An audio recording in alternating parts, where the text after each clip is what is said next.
central bank today published its long-awaited feedback on fund management company effectiveness, also known as CP86. So what was that feedback? In general, the central bank noted that CP86, when correctly implemented, provided a robust framework for the oversight of fund management companies. However, in the course of its inspections, the central bank noted a number of deficiencies amongst various management companies. In particular, it focused on a lack of resources, looking at funds authorised prior to 2017 when CP86 came into force. The central bank sets a minimum substance requirement of 3 full-time equivalents, even for the most straightforward management company or SME. Depending on the nature, scale and complexity of the activities of a fund management company, they may well require significantly more resources than that.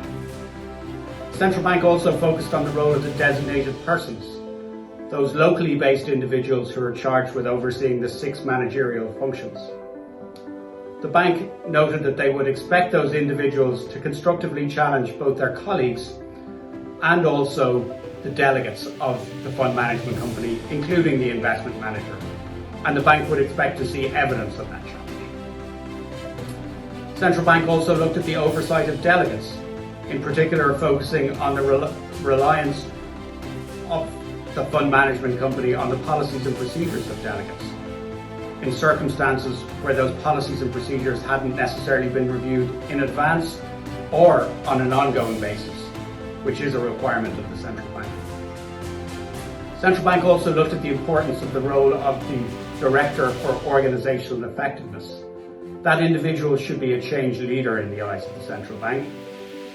And the Organisational Effectiveness Director is also required to assess the adequacy of the resources within the fund management company and to report on the adequacy of those resources to the rest of the board.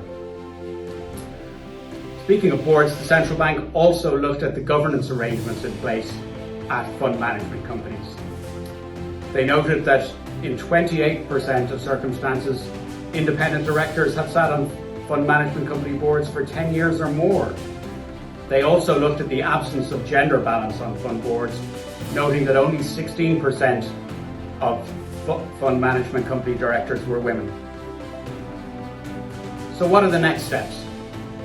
For a number of fund management companies that were subject to review by the central bank, they have been issued risk mediation programs, which will require action and response to the central bank. For others, the central bank has asked for its findings to be brought to the attention of the fund board and for the fund board to review their compliance with CP86 requirements and guidelines and the findings from the central bank's inspection.